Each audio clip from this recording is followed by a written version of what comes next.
I think we need to look at the IPL. I wish I was sitting here talking to you about Glenn Maxwell. But I think we can. I think we can do that anyway. We're gonna.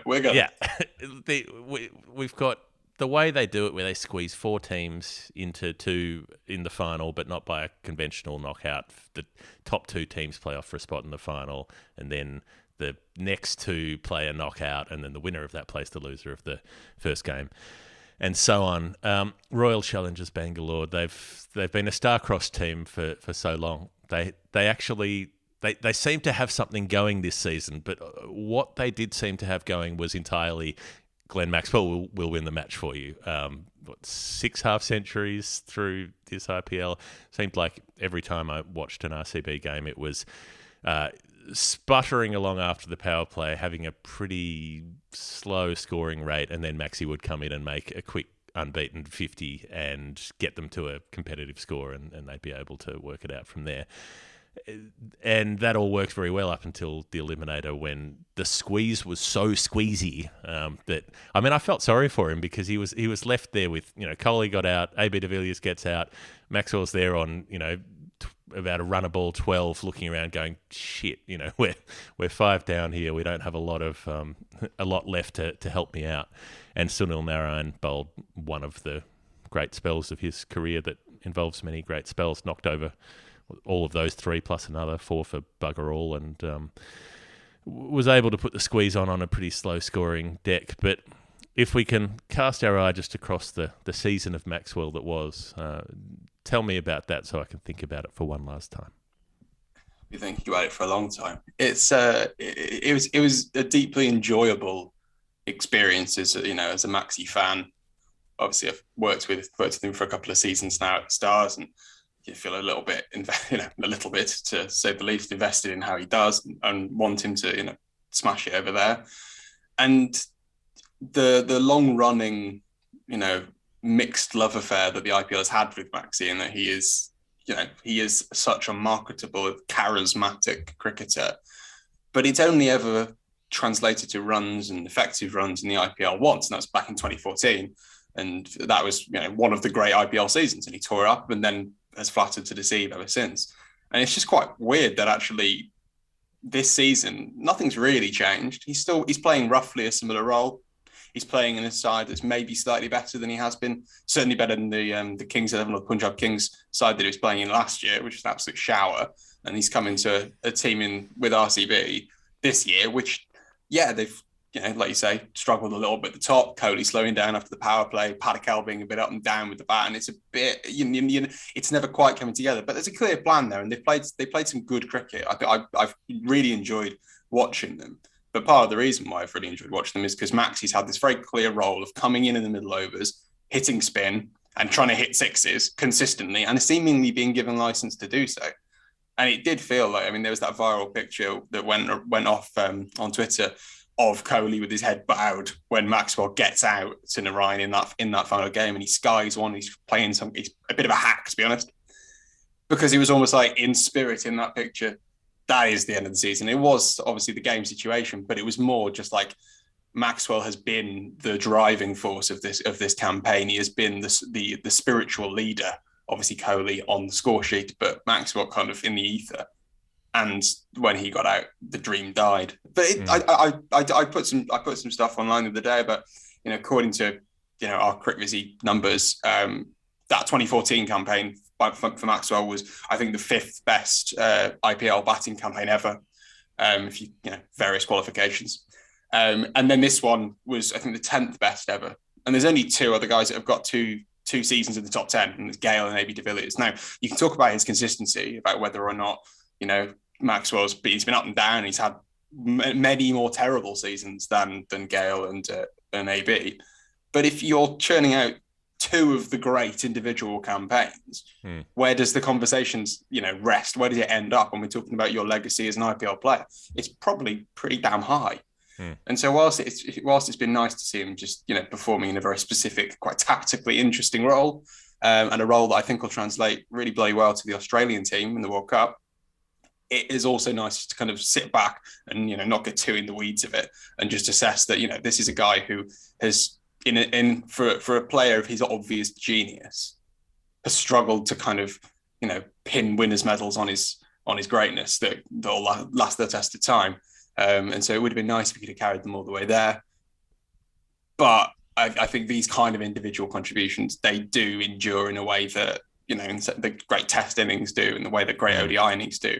They stand up when we look back at them in 5-10 years time. And like I once say, the context recedes, in a way, it's like the context of whether you won or lost the tournament sometimes doesn't, like sometimes the performance is defined by the result, that score you made in a match-winning effort, but sometimes, like you say, for maybe 7, 8, 10 years later, that stops mattering so much. It's just you did a thing. Exactly, and even with you go all the way back and you think about McCullum's game in the first night of the IPL. Obviously, remember that McCullum won. But the vagaries of the game situation and how they did for the rest of the season, who really gives a shit? It's all about that moment, and those kind of individual little shenanigans they do endure. But it was a damn shame, because I think the RCB, like I say, for all the focus on Maxi, and obviously from an Australian point of view, very understandable. There was a lot going on in that team that was really intelligent stuff. My colleague Srini was out there working with them, and he's a clever enough guy to kind of keep his head down and not shout his name from the rooftops online. But he was doing some fantastic work with them, and offering strategies and trying to change the way the RCB have gone about playing their cricket. And Mike Hesson, their coach, has done a really good job, I think. And I think if they can keep him, obviously it's going to be all shaking up in the next couple of years with the new teams coming in. I think if they can keep Hesson, they've got a really interesting cycle ahead of them, because he's clearly a really talented coach, really thorough, really engaged. And there's obviously going to be a big shift with no Virat next year as captain, but maybe that's going to be the start of something rather than the end of something. And we talk about retentions. Who's going to be there next year? You probably can't keep Maxi, AB, and Kohli. When Maxwell's played like that for 14 games, 15 games, you start to think, well, maybe he's potentially more valuable than Kohli as a player. Obviously off the field, not the same. But as a pure cricketing, cold, hard logic decision, you start to think maybe he's the kind of guy, he's younger than you think he is. He's only in his early 30s. Has he got 3 years of being an elite T20 batsman in him? No question. So maybe they can pin their hopes on him and build around the youth that they've got. It's a really exciting time for the side. But yeah, they did lose. We should probably underline that. In a way, does it create a problem for RCB that Kohli was so demonstrative about saying, "I will never play for another team. This my IPL career will be at RCB." Does that mean they feel honour bound to pick him going forward? Will they just do that as a business case because he's so good for marketing? And what is up with him? Because he's been not quite right for a while, but the T20 game has been the format in which he's stayed the most in touch over the last couple of years, when he's been struggling a bit more in Test cricket, not going terribly, but not going the kind of way that we're used to. T20's been where he's held up. He's managed to keep his standards, but this season, he just looked uncomfortable almost every time he was at the crease. I think what it is with Kohli is that he is an extremely consistent T20 batsman, in that his strengths are so obvious. He can deal with high pace in a way that no one else really can in India. He can deal with particular kinds of technical challenges because he is a genius in other formats and a very, very good T20 player. And so that never really goes away. But the weaknesses are structural, and it's to do with tempo, and it's to do with accelerate. He always decelerates after the power play. He does find it difficult to score, and these pitches have been so horrid. That's only going to exacerbate that. So I think that's where it's kind of driven him down a little bit. I mean, he's not had a bad season by any stretch of the imagination, but it does feel a little bit, like you say, painted them into a little bit of a corner in terms of saying, this is where I am, what I have, I hold, I am RCB. It creates a bit of tension. Equally, it's the kind of thing that's such a strong statement. You assume that something's been said behind the scenes and everything's, they've got their ducks in a row and they know what they're going to do with it. But mega auctions are weird things because there's so much money flying around and everyone panics and it's all very stressful. And you ask a load of millionaires to make a decision on the day with about 30 seconds notice about whether or not you want to pay twice as much for a player. Decisions change, things happen. So who knows where we'll be in 6 months' time with Kohli? But I'd like to see him stay and perform and win the IPL.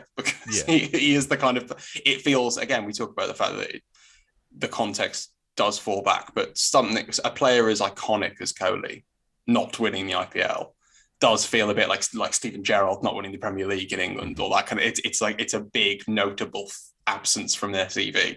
Yeah. And it'd be nice just for the, to calm the clamour online, to quieten the noise. If that just kind of, if that box was ticked, it's just like, let's all just, I like the idea that, Twitter would just suddenly become this like calm waters, just this serene place where everyone just exchanged views, in a perfectly civilized manner as soon as Kohli's got that one level around his neck. So there you go. Well, particularly when, Rohit Sharma's got about 13 of them, and you can imagine him, Kohli drops round to his house and Rohit's like, come in, take a seat in the IPL trophy room where I keep all my IPL trophies. Point of Vivo, perhaps.